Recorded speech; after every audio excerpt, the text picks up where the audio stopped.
కేవలం నేను ప్రసంగికుడినని కాదు, దేవుని ప్రేమ మాత్రమే అది. దేవునికి స్తోత్రం. గట్టిగా హల్లెలూయా.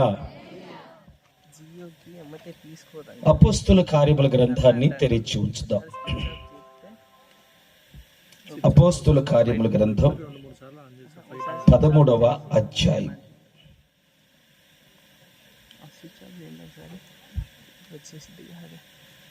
అపోస్తుల కార్యముల గ్రంథం 13వ అధ్యాయము 21వ వచనం నుండి నేను చదువుతాను, మీరు గమనించండి. మధ్యలో అవసరమైతే తప్పక సహాయం చేయగలరని ఆశిస్తున్నాం.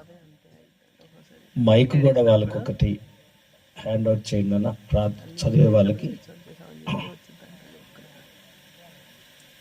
అపోస్తుల కార్యముల గ్రంథం 13వ అధ్యాయము 21వ వచనం.